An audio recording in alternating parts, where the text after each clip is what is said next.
Bismillahirrahmanirrahim. Assalamualaikum warahmatullahi wabarakatuh. Alhamdulillahilladzi anzalal Qur'an hudan lil muttaqin wa bihi nasta'inu ala umurid dunya waddin. Wassalatu wassalamu ala asyrafil anbiya'i wal mursalin wa ala alihi wa sahbihi ajma'in, amma ba'd. Qala Allah ta'ala fi kitabihil karim wa huwa asdaqul qailin. A'udzu billahi minasy syaithanir rajim. Bismillahirrahmanirrahim. Wa nunazzilu minal qur'ani ma huwa shifaa'un wa rahmatun lil mu'minin wa la yazidul zalimina illa khasara. Al-ayah. Shadaqallahul adzim.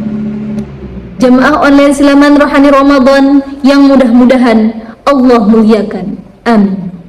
Khusus hari ini setelah Ramadan mengangkat tema spesial Nuzul Quran, yang insya Allah saya akan mengambil judul Al-Quran adalah obat segala penyakit dan solusi kehidupan. Namun sebelumnya mohon maaf dikarenakan hanya sedikit ilmu yang saya tahu, maka dari itu saya hanya akan menyampaikan sedikit saja dari apa yang saya tahu. Tepat di tanggal 17 Ramadan ini telah tertulis peristiwa Nuzul Quran dalam Quran surat Al-Baqarah ayat 185 yang berbunyi, A'udzu billahi minasy syaithanir rajim. Bismillahirrahmanirrahim. Syahrul Ramadan alladzi unzila fihi al-Qur'an hudan lin-nasi wa bayyinatin minal huda wal furqan. Shadaqallahul adzim. Sebelumnya saya akan mengutip dawuh dari Kiai Haji Mufid Mas'ud yang berbunyi, sopo gelem ngerumat Al-Qur'an kalih temen kanti temen uripe bakal dirumat Allah Subhanahu wa ta'ala. Maksudnya siapa saja yang mau merawat Al-Quran dengan sungguh-sungguh, maka insya Allah hidupnya akan dirawat oleh Allah Subhanahu wa ta'ala.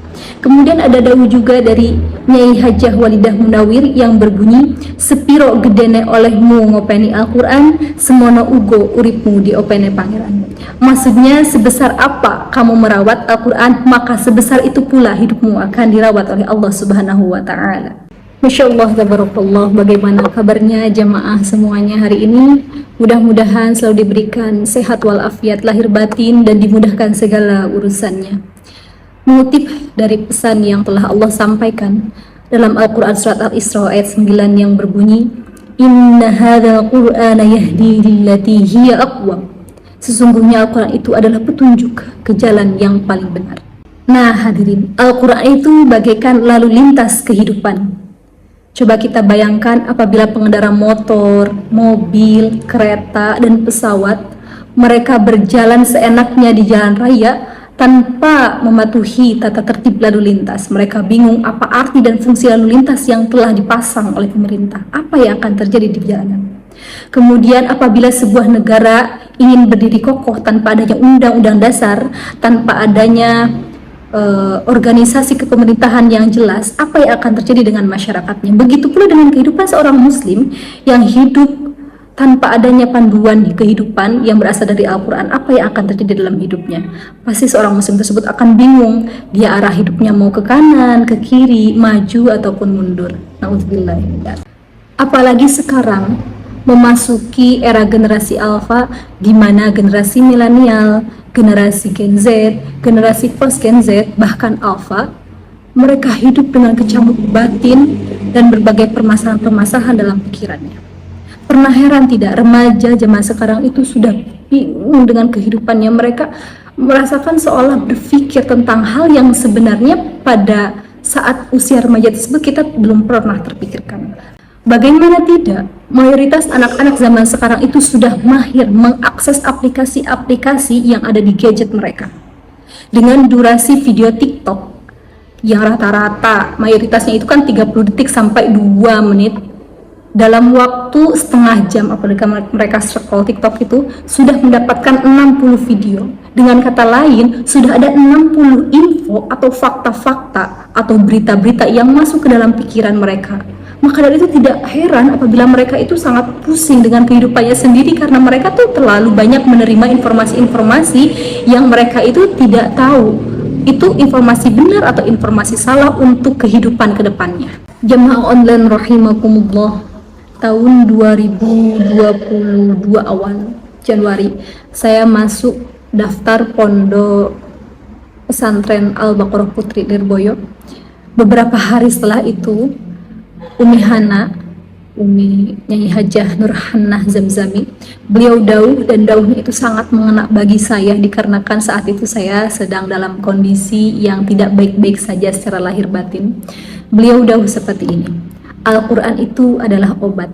Apabila sakitnya makin parah, maka dosisnya harus ditambah. Jadi maksudnya, semakin kita sakit dalam diri kita, maka kita harus lebih banyak tilawah Al-Qurannya. Semakin banyak tilawah Al-Quran, semakin banyak dosisnya ditambah, insya Allah penyakitnya akan segera tersembuhkan. Seperti itu.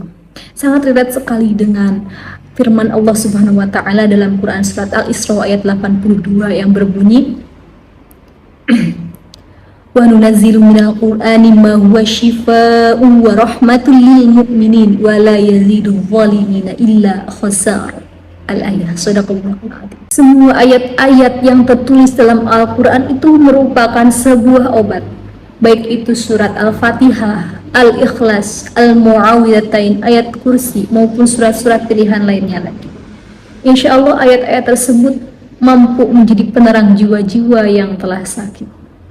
Adapun di sini saya akan mencoba memaparkan beberapa ayat ataupun surat yang biasa saya baca.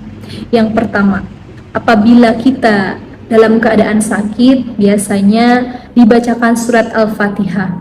Contoh kalau misalkan yang sakit adalah orang lain ataupun anak-anak, biasanya kita bacakan Al-Fatihah ke ubun-ubunnya, kemudian bisa juga dibacakan ke air minum yang akan diminum oleh kita maupun orang lain tersebut. Dibaca dengan hati yang ikhlas, insya Allah akan sembuh atas izin Allah. Kemudian apabila kita sedang belajar, kita mengharapkan belajar yang mudah, cepat hafal, kemudian nilai ujian yang bagus. Biasanya saya membaca Quran surat Al-Anbiya ayat 109 yang berbunyi, fafahamnaha Sulaimana wa kullan ataina hukma wa ilma wa sakharna ma'a Dauda jibala yusabbihna wa thair wa kunna fa'ilin.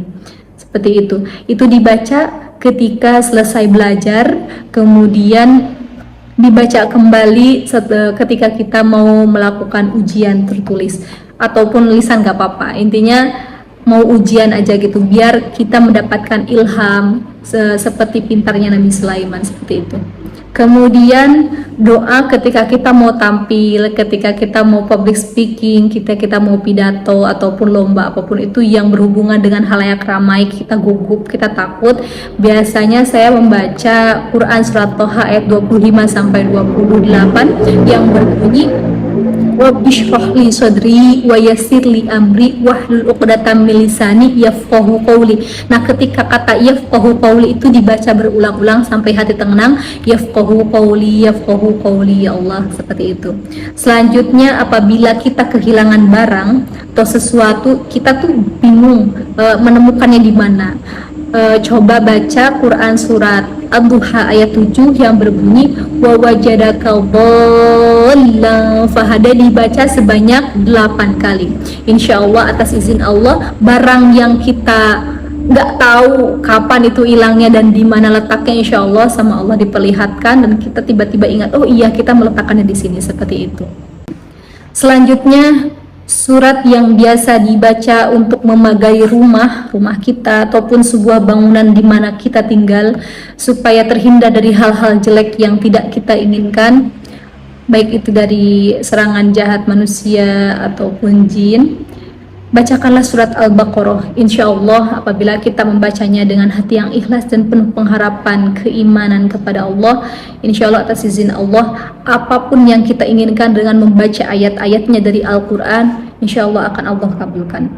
Kenapa ayat-ayat Al-Quran itu mampu untuk mengobati hati, mampu mengobati berbagai penyakit dalam tubuh kita? Dikarenakan ketika ayat-ayat itu masuk, ya kan, baik itu melalui air ataupun hal-hal yang lainnya, itu sel-sel dalam tubuh kita itu merespon sangat baik, dan dengan izin Allah, ya, sel-sel yang baik itu tuh akan membantu sel-sel yang rusak lainnya itu untuk segera sembuh. Jamaah online siraman rohani Ramadan yang mudah-mudahan Allah muliakan, dan semoga diberikan kesehatan lahir batin dimanapun dan kapanpun berada. Intinya, kesimpulan yang dapat diambil dari siraman hari ini adalah bagaimanapun keadaan kita, apapun penyakitnya kita, kembalilah kepada Al-Quran sebagai pedoman hidup kita. Apapun itu penyakitnya, lahir maupun batin, insya Allah atas izin Allah, apabila ayat-ayat itu dibacakan dengan penuh keikhlasan, dengan penuh pengharapan dan penuh keyakinan bahwa wa qala rabbukum ud'uni astajib lakum, bahwa Allah akan mengabulkan apapun yang kita inginkan, dan Allah itu tidak pernah ingkar janji, innallaha la yukhliful mi'ad. Insya Allah apapun yang kita inginkan, apapun yang kita harapkan, insya Allah akan Allah berikan, ya. Termasuk penyakit-penyakit yang sedang kita derita, insya Allah pasti akan Allah sembuhkan. Adapun harapan-harapan dan impian-impian terbaik yang senantiasa kita perjuangkan, semoga Allah berikan jalan dan kemudahan dalam mencapainya. Dengan mengharap ridho Allah dan keberkahan Al-Quran, semoga kita semua termasuk orang-orang yang beruntung yang mendapatkan syafaat Al-Quran nanti di yaumul qiyamah. Amin ya Allah ya Rabbal Alamin. Akhir kata, mohon maaf yang sebanyak-banyaknya atas segala kesalahan, kekurangan, dan kehilafan apa saja yang saya sampaikan, dan terima kasih atas segala perhatiannya. Wallahu muwaffiq ila aqwamit thoriq, wal afu minkum. Allahumma arhamna bil Qur'an. Wassalamualaikum warahmatullahi wabarakatuh. Waalaikumsalam.